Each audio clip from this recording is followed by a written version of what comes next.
આજે તો એમની સ્થિતિ એવી છે કે આ એમનું જે શાહી પરિવાર છે ને દિલ્હીમાં રહે છે,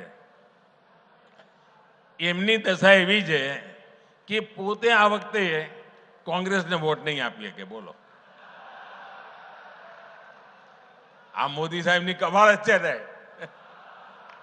શાહી પરિવાર કોંગ્રેસને વોટ જ નહીં આપીએ કે આ વખતે ત્યાં કોંગ્રેસનો ઉમેદવાર જ નથી.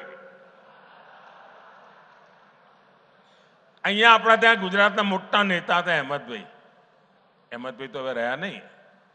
અહેમદભાઈનું પરિવાર ભરૂચમાં રહે છે. એમની દશા એવી કોંગ્રેસને મત નહીં આપે. અહેમદભાઈનું પરિવાર કોંગ્રેસને વોટ નહીં આપીએ કે.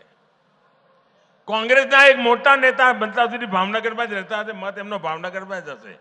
એ ભાવનગરમાં કોંગ્રેસને વોટ નહીં આપીએ.